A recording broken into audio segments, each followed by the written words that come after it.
जीवन में गुरु कौन होना चाहिए।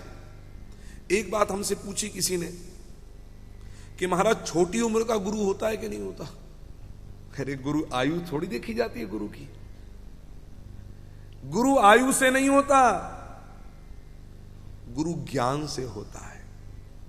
आयु के लिए कहीं भी शास्त्रों में नहीं लिखा कि 70 साल का गुरु होना चाहिए कि 50 साल का गुरु होना चाहिए। परमहंस श्री सुखदेव जी महाराज 16 वर्ष के,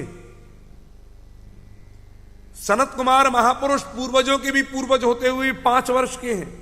अगर आयु से बड़े की बात हम करें तो मैंने तो मामा को आयु में छोटा कई जगह और भांजे को बड़ा देखा है। होता है नहीं होता है? तो बड़ा कौन? धन वृद्धा, धन से कोई बड़ा ना, बल वृद्धा न आयुर्वृद्धा तथैव च, धन से कोई बड़ा, कोई बल से बड़ा, कोई आयु में बड़ा। लेकिन ब्राह्मणों की बात अगर करें तो ते सर्वे ज्ञान वृद्धाश्च किंकरा शिष्य किंकरा, जो ज्ञान में सबसे बड़ा है वही गुरु बनने योग्य है। और गुरु में भी शब्द ब्रह्म और पर ब्रह्म दोनों का ज्ञान हो।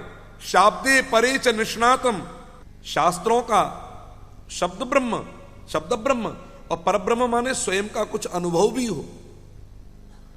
अनुभव 2 से आते हैं, या तो महनीय जनों की सेवा करने से अनुभव आएगा, वृद्ध जनों की सेवा करने से अनुभव आएगा, या जीवन में आचरण करने से अनुभव आ जाएगा। मैंने ऐसे भी डॉक्टर देखे हैं जिनका असिस्टेंट जो है उसने डॉक्टरेट नहीं की है, लेकिन डॉक्टर के साथ रहते रहते रहते रहते वो भी डॉक्टर बन गया महाराज। गुरु ब्राह्मण शरीर में ही होना चाहिए, ब्राह्मणेतर गुरु नहीं होना चाहिए। ध्यान देकर सुनिएगा, ब्राह्मणेतर गुरु ना हो। अब आप कहेंगे महाराज आप किस सिद्धांत पर कह रहे हैं ये बात? तो हम शास्त्र सिद्धांत पर बात कह रहे हैं। बिना शास्त्र के तो कोई बात हम यहां करेंगे भी नहीं, कहीं नहीं करेंगे। शास्त्रीय सिद्धांत है ब्राह्मण ही गुरु हो।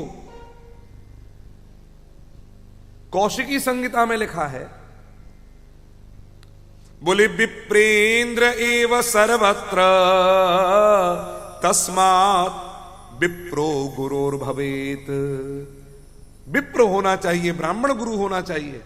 तो आप कहेंगे महाराज ब्राह्मण में ऐसा क्या है जो ब्राह्मण ही गुरु हो, वर्ण में ब्राह्मण हो और शब्द और परब्रह्म दोनों में निष्णात हो।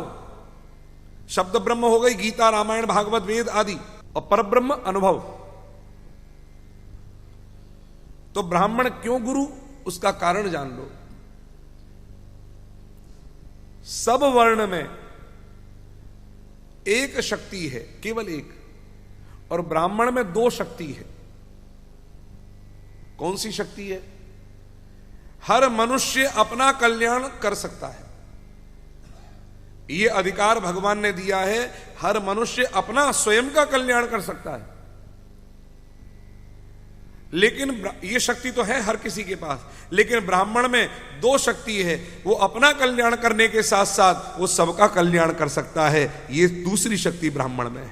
आत्मोद्धारकता शक्ति ही परोद्धारकता तथा शक्तिद्वे हीश रचिते स्वात्मोद्धारा सर्व संस्थिता परोद्धारा न सर्वत्र वैश्य ही ब्राह्मणम बिना, बिना ब्राह्मण के यह संभव नहीं है।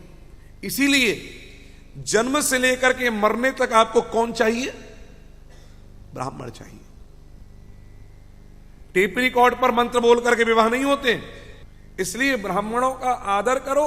और ब्राह्मण यदि कभी खुद पेंट पजम्मे या कुमार्गामी या अधर्म में जाता है तो पहले तो सावधान कर दो ब्राह्मण देवता, हमारे यहां तो लांग लगा करके आपको रहना पड़ेगा। पहले यजमान भी इतने योग्य होते थे कि ब्राह्मण के साथ साथ मंत्र बोलते थे। सबके जनेऊ होता था, क्षत्रिय के जनेऊ होता था, सब धीरे धीरे छूट गए। नारायण। तो यह हम सबको जीवन में अमल करना होगा।